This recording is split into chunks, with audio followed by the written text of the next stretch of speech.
কত কি বুঝাইবো। আমাদেরকে তো হাদিসও বুঝাইছে, কোরআনও বুঝাইছে। যার যেটা ভাল লাগছে নিছে, না নিছে নিছে। কিন্তু তারপরে আস্তে আস্তে বলবে যে আমার বাবা 70,000 হাদিস লিখে গেছে, এগুলা হাদিস দেশ থেকে আনতে হবে, সবাই 2,000 টাকা করে দাও, তুমি আমার গ্রুপে থাকো কেন? আরে ভাই, আমি তো আমার টাকা চাই, তুই আমার টাকা দিস না। কই আমাকে স্টেটমেন্ট দিবে, দেয় না। চুক্তি করছে, চুক্তি দেয় না। কয়, তুমি পাগল, তুমি পাগল পাগল। ওই যে গ্যাস লাইটিং এর কথা বললাম, সেই রকম ধান্দাবাজি শুরু করছে। আর তার গ্রুপে যেগুলো সবগুলো চক্র, এগুলো চক্র, একটা মারাত্মক অনলাইন স্ক্যামার। তো ওইটা তো আমি আর তখন বুঝি নাই, যে আস্তে আস্তে বুঝতে পারলাম যে এগুলো তো সব ক্রিমিনাল। ক্রিমিনাল একসাথে জুট বাঁধে, হয় নাস্তিক, হয় জুইশ, হয় খ্রিস্টান, হয় এক একটা ধান্দাবাজ। ও, সে তাদেরকে কিছু পয়সা দেয়, তোরা চুপ করে থাকবি, লারাকে পাগল বানা। হাদিস অস্বীকার করার যে প্রচেষ্টা, যে যে উদ্দেশ্যে করুক না কেন, এই প্রচেষ্টা হলো দিন অস্বীকার করার প্রচেষ্টা। শিয়ালের মতো মুরগি বাগি, আমি আগেও বলছি, মারাত্মক অবস্থা। সে অনলাইনে খুব ভালো পড়াবে পড়াবে বুঝাবে, তারপরে খুঁজে কোনটা ভালো মন্দ, কেটা বোকা সহজ সরল, প্রথম তাকে বিশ্বাস করানো দেখায় সে খুব ভালো মানুষ, খুব ধার্মিক, খুব কত কি বুঝাইবো। আমাদেরকে তো হাদিসও বুঝাইছে, কোরআনও বুঝাইছে। যার যেটা ভাল লাগছে নিছে, না নিছে নিছে। কিন্তু তারপরে আস্তে আস্তে বলবে যে আমার বাবা 70,000 হাদিস লিখে গেছে, এগুলা হাদিস দেশ থেকে আনতে হবে, সবাই 2,000 টাকা করে দাও। এরকম এরকম আমি দিয়েছি কিনা আমার মনে নেই। সবাই থেকে এরকম অনেক টাকা নিছে, এখন হাদিস আনতে হবে বাংলাদেশ থেকে। বাংলাদেশ থেকে হাদিস আনতে হবে, লন্ডনে আনছে হাদিস আইনা, তাইলে একজন মানুষের যদি 2,000 টাকা করে দেয়, তাইলে কত হাজার টাকা সে মারছে। দেখেন, এরকম করে সবাই তো বিশ্বাস করে। ওই যে কোরআনটা ইজি, মানুষ দুর্বল, বাঙালি কোরআন বলতে মানুষ মনে করে সে ফেরেশতা।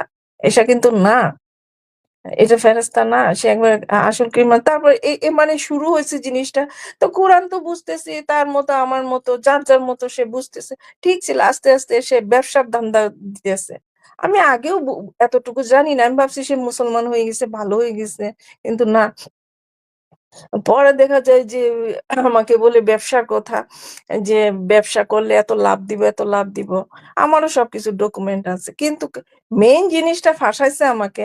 অবশ্য আমি যাই না, কারণ সে আমাকে এত মেন্টাল টর্চার করছে। আপনারা গ্যাস লাইটিং মুভিটা দেখছেন, যে হাজব্যান্ড ওয়াইফ কে কিভাবে মানসিক টর্চার করতে করতে পাগল বানায় ফেলে।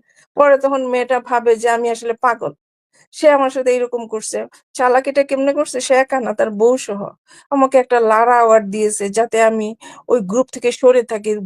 গ্রুপ থেকে আমাকে সরাই দিল, যাতে আমি একা থাকি, অন্যরা যাতে আমার সাথে যোগাযোগ না করতে পারে। আমাকে আইসোলেটেড করে দিল। তা আমি তো আর বুঝি নাই, যে আমি তো খুশি।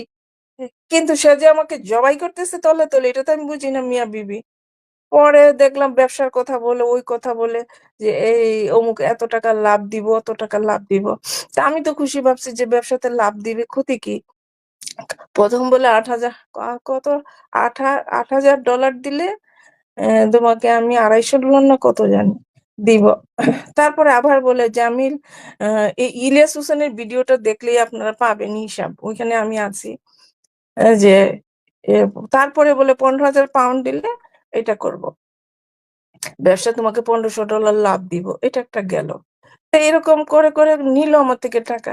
প্রথম প্রথম আমার টাকাই আমাকে দিছে, 5-6 মাস দেওয়ার পরে বন্ধ করে দিচ্ছে। চাই আমাকে গ্রুপের মধ্যে খারাপ বানায়, গ্রুপের মধ্যে বাজে কথা, লারা সাইকো, লারা সাইকো। তো তুমি আমার গ্রুপে থাকো কেন? আরে ভাই, আমি তো আমার টাকা চাই, তুই আমার টাকা দিস না।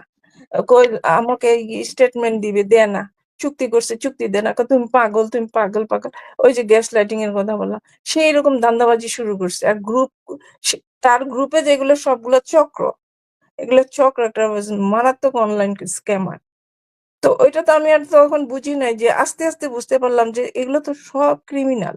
ক্রিমিনাল একসাথে জুট বাঁধে, হয় নাস্তিক, হয় জুইশ, হয় খ্রিস্টান, হয় এক একটা ধান্দাবাজ। ও, সে তাদেরকে কিছু পয়সা দেয়, তোরা চুপ করে থাকবি, লারাকে পাগল বানা। এরকম করতে করতে আমি বাইরেতে চাই না। তারপরে কি করছে, আমি সংক্ষেপে বলে, তার শয়তান তার কতগুলো আছে, মন্ট্রিয়াল আছে 2 শয়তান। একটা হচ্ছে বকুল, আর একটা ওইখানে আমি ফাঁসি, বকুল। আর একটা হচ্ছে টিটু, টিপু টিপু। আমাকে কল দিয়ে বলতেছে টাকাটা নেওয়া হয়ে গেছে, এখন কিভাবে আমি তার গ্রুপ থেকে সরতেছি না, ওই এদেরকে ফিক্স করছে। লন্ডন থেকে শফিক নামে আরেকটা আউট লইয়া, তুমি তার নামে রেপ কেস মামলা করো।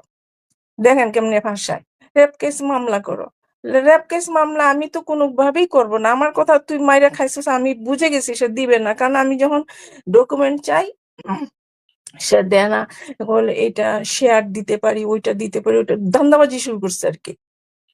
তা আমি তো বিশ্বাস করছিলাম, আর আরো গ্রুপের একটা জিজ্ঞেস করছিলাম, সেও টাকা দিছে, রোমান, জার্মানি থাকে। তো আমি জিজ্ঞেস করছি, রোমান তুমি তাকে কি বিশ্বাস করো? হ্যাঁ আপু, বিশ্বাস করা যায়। আরে সেও দোকানে, তারও 8,000 ইউরো গেছে, সেও ব্যাংক থেকে তুলে লোন নিয়ে দিছে, ধরা গেছে। আরো বহু ধরা খাইছে। এই মুফাসিল বহু মানুষের টাকা এখনো খাইতেছে। তো এরকম করে আমাকে ফাঁসাইছে, বললাম না, পুলিশে আমাকে বাধ্য করছে। তারপরে এটা একটা পয়েন্ট। আরেকটা পয়েন্ট কি করছে, মন্ট্রিয়াল থেকে তারা আমাকে বলে তুমি তার বোন নামে বদনাম করো, তার বউ খারাপ, এটা খারাপ। আমি তখন বুঝি নাই যে এই পলিটিক্সটা এমনি করতেছে, কারণ সবাই গ্রুপে তো এক হয়ে গেছে। আমি চাই নাই যে মুফাসিলের সাথে ব্লক দিয়ে, তারপরে এখানে অটিস্টিক একটা আছে, ফয়সুল আমাকে ব্লক দেয়। অটিস্টিক বলা ঠিক না, আল্লাহ বানাইছে কাকে আপনারা চিনতে পারেন। সে আমাকে ব্লক দেয়, আমি সরতাম না। মানে সব চাপ দিয়ে আমাকে না পাগল বানানোর ধান্দা শুরু করছে, বুঝছেন? তো আমি তখন চুপ হয়ে গেলাম, জান না আরে এগুলো সব ব্লক দিয়ে তারপর বেরিয়ে আসছি যে ওই যে আমি বলছি তার বউ খারাপ, এগুলো অনেক ভিডিও বানাইছে, 200-250। তারা আমাকে বানাইছে যাতে ডিফেমেশনে আমাকে ফেলতে পারে, বুঝছেন? আরেকটা পুলিশে গেলে যাতে পুলিশে আমি মামলা করি তার নামে। ওই শয়তানগুলো বলছে যে রেপ কেসে মামলা দাও, তাহলে তুমি তার মুফাসিলদের ধরতে পারবা। আমি তো তখন লটা বুঝি না অত।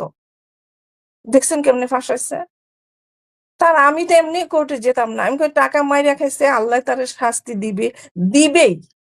তার শাস্তি হবে, আমি যাব না কোর্টে, কোনোদিনও যাব না। সে খাইয়া মরুক, জাহান্নামে যাক, তার বউ গজব নাজিল হোক, আপনি জুতা দিয়ে পিটাইবেন। আমার তো মনে হয় মুফাসিল রাস্তাঘাটে আহ, মানুষের হাতে মরবে। সে কোথাও বের হইতে পারে না, বের হইলে মানুষ দৌড়ানি দেয়। তো ওই এবার আমাকে ফাঁসাইছে, তখন আমি বুঝি না। কিন্তু এখানে যেগুলো গ্রুপে এরা এখন চামচামি করে, ধান্দাবাজি করে, যে এইগুলো সবগুলো খারাপ। একটা দুইটা তো ভালো থাকতে পারে, সবগুলা খারাপ। রেজওয়ান বলেন, এই রেজওয়ান কেমনি হয়েছে, এর থেকে ধান্দাবাজি করে শিখছে।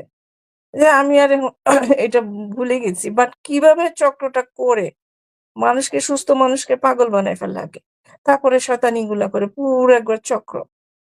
শালা আমার টাকা খেয়ে কয়দিন বাঁচবি? তোরে আল্লাহ জমে ধরবে না? এত পাপি, ওর মতো অনলাইন পাপি আর কেউ নাই।